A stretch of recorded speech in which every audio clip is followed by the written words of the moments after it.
ನೋಡಿ, ಟೊಮೊಟೊ, ಶುಂಠಿ, ಬೆಳ್ಳುಳ್ಳಿ ಮತ್ತು ಈರುಳ್ಳಿ ಹಾಕಿದ ಗ್ರೇವಿ. ಇದನ್ನು ಹೇಗೆ ಮಾಡೋದು ಅಂತ ತೋರಿಸ್ತೀನಿ ಸ್ನೇಹಿತರೆ, ಬನ್ನಿ. ಬಹಳ ಸಿಂಪಲ್ಲು, ಆರೋಗ್ಯಕ್ಕೂ ಒಳ್ಳೆಯದು, ತುಂಬ ಖಾರ ಇಲ್ಲದ ರುಚಿಕರವಾದ ಟೊಮೊಟೊ ಗ್ರೇವಿ.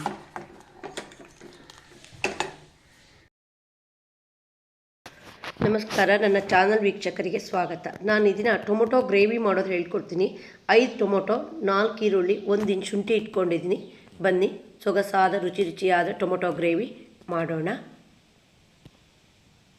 ಟೊಮೊಟೊ ಗ್ರೇವಿಗೆ ಬಾದಾಮಿ ಟೊಮೊಟೊ ತೊಗೊಬೇಕು. ಇದು ಹೆಚ್ಚು ಹುಳಿ ಇರಲ್ಲ. ಟೊಮೊಟೊನ ಹೆಚ್ಚಿದ್ದೀನಿ ನಾನು. ಅದ್ರ ಲೈಟಾಗಿ ತಿರುಳು ತೆಗೆದು ಬೀಜ ಕಂಪ್ಲೀಟ್ ತೆಗೆದು ಹಾಕಬೇಕು. ಈರುಳ್ಳಿ ಮತ್ತು ಶುಂಠಿನ ಹೆಚ್ಚಿಟ್ಕೊಂಡಿದ್ದೀನಿ. ಈಗೆಲ್ಲವನ್ನು ಒಟ್ಟಿಗೆ ಸೇರಿಸಿ ಬೇಯಕ್ಕೆ ಹಾಕೋಣ. ಒಲೆ ಮೇಲೆ ಒಂದು ಪಾತ್ರೆ ಇಟ್ಕೊಂಡಿದ್ದೀನಿ. 2 ಲೋಟ ನೀರು ಹಾಕಿದ್ದೀನಿ. ಈಗ ಟೊಮೊಟೊ ಹಣ್ಣು ಹಾಕ್ತೀನಿ. ಇದ್ರ ಜೊತೆ ಈಗ ಈರುಳ್ಳಿ ಹಾಕ್ತೀನಿ, ಶುಂಠಿ ಹಾಕ್ತೀನಿ. ನಂತರ ಒಂದು ಪ್ಲೇಟ್ ಮುಚ್ಚೋಣ, ಚೆನ್ನಾಗಿ ಬೇಯಬೇಕು. ನೋಡಿ, ಟೊಮೊಟೊ ಸ್ವಲ್ಪ ಬೇಯ್ತಾ ಇದೆ. ಈಗ ಇದಕ್ಕೆ ರುಚಿಗೆ ಉಪ್ಪು ಹಾಕ್ತೀನಿ. ತುಂಬ ಉಪ್ಪು ಹಾಕಬಾರ್ದು.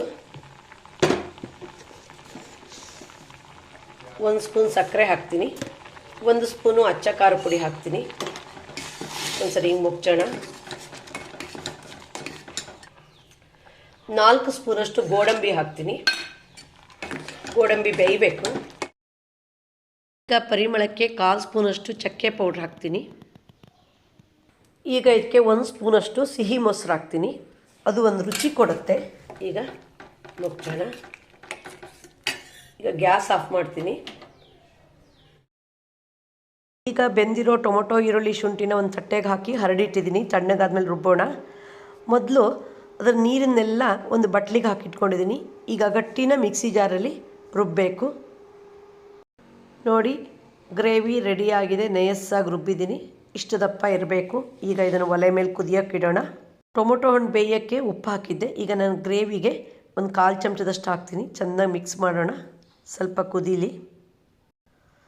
ಗ್ರೇವಿಗೆ ರುಚಿ ಬರಬೇಕಾದ್ರೆ ನಾವು ಚೆನ್ನಾಗಿ ಗೋಡಂಬಿ ಹಾಕಬೇಕು. ನಾನಿಲ್ಲಿ ರುಬ್ಬಕ್ಕೆ ಹಾಕಿದ್ದೀನಿ, ಆದರೆ ಈಗ ಒಂದ್ಸರಿ ಫ್ರೈ ಮಾಡೋದು ಸ್ವಲ್ಪ ಹಾಕ್ತೀನಿ. ಒಲೆ ಮೇಲೆ ಒಗ್ಗರಣೆ ಸೌಟಲ್ಲಿ 3 ಸ್ಪೂನಷ್ಟು ತುಪ್ಪ ಹಾಕಿದ್ದೀನಿ. ಅದಕ್ಕೆ ಸ್ವಲ್ಪ ಕರಗಲಿ. 4 ಸ್ಪೂನಷ್ಟು ಕಟ್ ಮಾಡಿದ ಗೋಡಂಬಿ ಪೀಸ್ ಹಾಕ್ತೀನಿ. ಸ್ವಲ್ಪ ಲೈಟಾಗಿ ಫ್ರೈ ಮಾಡ್ತೀನಿ. ಭಾಳ ಸಿಂಪಲ್ಲಾಗಿ ದಿಢೀರಾಗಿ ಮಾಡುವಂಥ ಗ್ರೇವಿ. ಸಣ್ಣ ಮಕ್ಕಳಿಗೆ ಮಾಡಿಕೊಡಿ, ತುಂಬ ಖುಷಿಯಿಂದ ತಿಂತಾರೆ. ದೋಸೆ, ರೊಟ್ಟಿ, ಚಪಾತಿ ಎಲ್ಲದಕ್ಕೂ ಚೆನ್ನಾಗಿರುತ್ತೆ. ಪಲಾವ್ಗೆ ಮೊಸರು ಬಜ್ಜಿ ಬದಲು ಈ ಗ್ರೇವಿ ನಂಚ್ಕೊಂಡು ತಿನ್ಬೋದು. ತುಂಬ ಟೇಸ್ಟು. ಗೋಡಂಬಿ ಫ್ರೈ ಆಗಿದೆ. ಈಗ ಗ್ರೇವಿಗೆ ಹಾಕೋಣ. ನೋಡಿ, ಗ್ರೇವಿ ರೆಡಿಯಾಗಿದೆ. ನೋಡಿ, ಗೋಡಂಬಿ ಮಿಕ್ಸ್ ಆಗಿದೆ. ಗ್ರೇವಿ ತಿನ್ಬೇಕಾದ್ರೆ ಗೋಡಂಬಿ ಸಿಗುತ್ತೆ, ಅವಾಗ ತುಂಬ ಟೇಸ್ಟ್ ಇರುತ್ತೆ. ನೋಡಿ, ಬಹಳ ಸಿಂಪಲ್ಲು ಮತ್ತು ಸರಳವಾಗಿ ಮಾಡುವಂತಹ ಗ್ರೇವಿ ಇದು. ಒಮ್ಮೆ ನೀವು ಟ್ರೈ ಮಾಡಿ. ನಿಮಗೆ ಈ ವಿಡಿಯೋ ಇಷ್ಟ ಆದರೆ ಲೈಕ್ ಮಾಡಿ, ಶೇರ್ ಮಾಡಿ, ಕಮೆಂಟ್ ಬಾಕ್ಸಲ್ಲಿ ಕಮೆಂಟ್ ಹಾಕಿ, ಸಬ್ಸ್ಕ್ರೈಬ್ ಮಾಡಿ. ಧನ್ಯವಾದಗಳು.